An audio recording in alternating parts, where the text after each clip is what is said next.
One of the great mysteries of the Bible is in Genesis 6, where it talks about the sons of God saw the daughters of men that they were beautiful, and they went into them, and these sired the giants that were on the earth, the Nephilim and the Anakim. One of the things that theologians conveniently do when they don't understand something is they just skip over it and they leave it out of the whole picture. It's almost like what they do with Ezekiel 1 and 10 when it talks about the wheels within the wheels, or Revelation chapter 10 that deals with the seven thunders, and many scriptures that they just choose not to deal with because they don't understand how to deal with it. But the story in Genesis 6, if we're going to understand the big picture, an organic whole that has to include all the scriptures, is important because we need to understand the meaning of this in light of the context that we're painting. So let's just go back to pre-Adamic man. Before Adam and Eve, there were 4 rivers of humans, streams of humans, that populated the earth.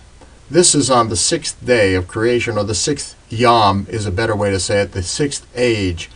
These humans did not have a connectivity to God. They were like animals. They had animal souls. They could smell, they could think, they could reason, but they did not have the conscience that we have. They did not have the voice into our inner being, which we call aura soul. There was no connectivity. There was no connectivity until Adam came as the Son of God, as explained in Matthew and the genealogies there, that would be open to the voice of God in the human heart.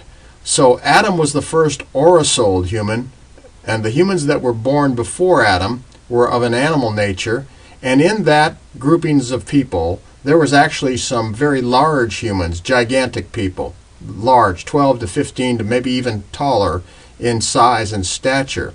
When Adam and Eve then were brought into this world, which is a story we're not going to get into the totality of here, they had 2 sons, Cain and Abel. Of course, it's an age-old story, which, by the way, can also be discovered in ancient Egyptian mythology, which is something we do in one of our films about the Great Pyramid. But Cain rose up and slew his brother Abel, and he was banished from Eden from that, and he went into the West Garden, and there he took a wife, and the wife that he took was a human that did not have an aura soul.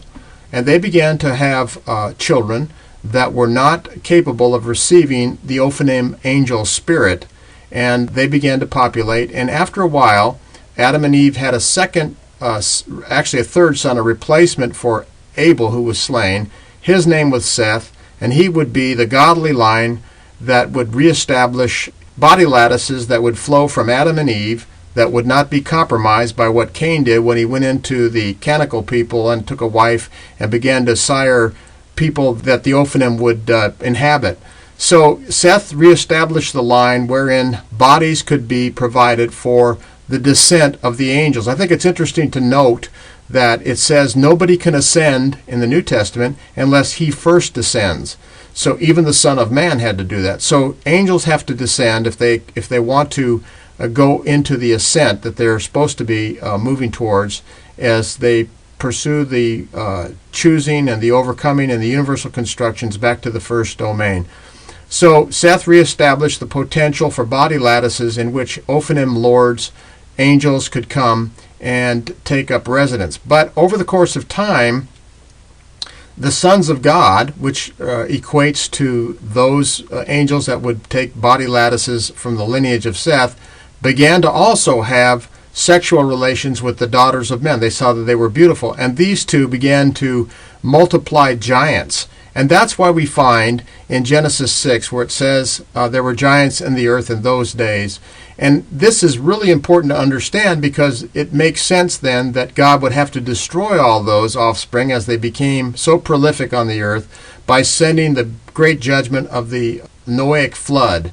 And the Noahic flood wiped out all of these animal creatures that were humans, that were compromised children from crossover from Ophanim inhabited bodies that now were compromised by taking the daughters of men, which were the animal men, and therefore destroying the possibility for the descent of the angels.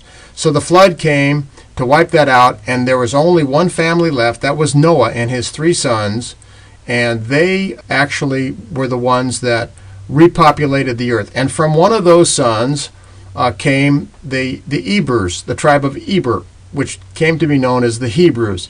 And the Hebrews were selected as the chosen ones that would be the best candidates to receive the Ophanim Lord angel spirits. That's why the Hebrews were called the chosen ones. They were actually chosen for this to take place. And that's why in the Jewish culture, it was forbidden to marry outside of the Jewish genetic line.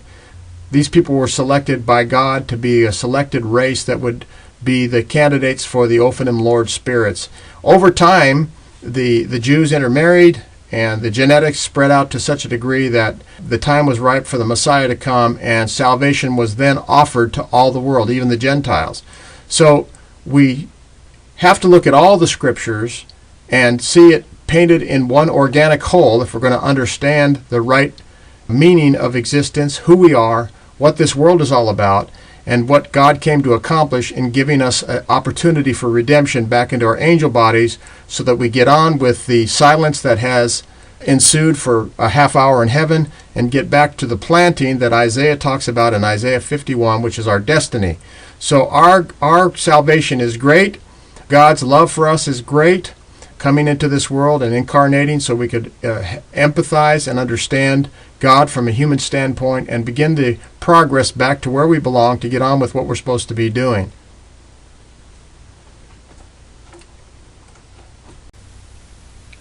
So having said all that, what have we accomplished in the teachings of the Luciferian codes? Well, we've stretched your vanishing points. We've made clear the structure of the universe in relationship to the waters above, which is heaven of heavens. We've explained our predicament here on earth, the waters below. We've clearly made it known what the expanse is, which is the universe, which exists in perpetuity from cycle to cycle, from matter to expanse and back to matter. We've explained how the messengers or the angels work within the universe. And then in that context, we explained how Lucifer stole the codes, the creator codes, from the Ophanim, and now has used them against the inhabitants on the earth, and what the meaning of that is, and how important it is that we see that. So what is the first step in knowing all these things? The first step is you must be converted.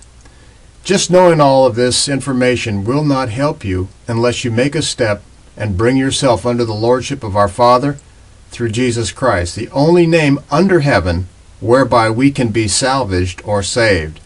So the first step in how to respond to all this information is to be converted. Simple.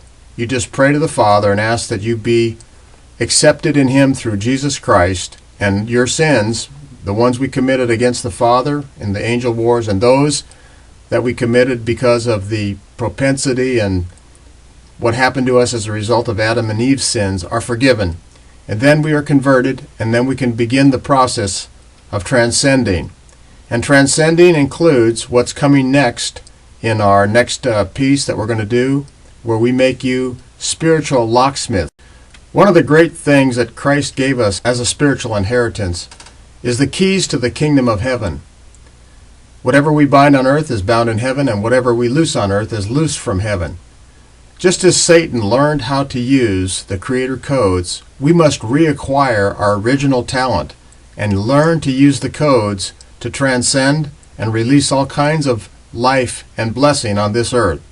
So in our next teaching, we're going to teach you how to use the keys to the kingdom of heaven.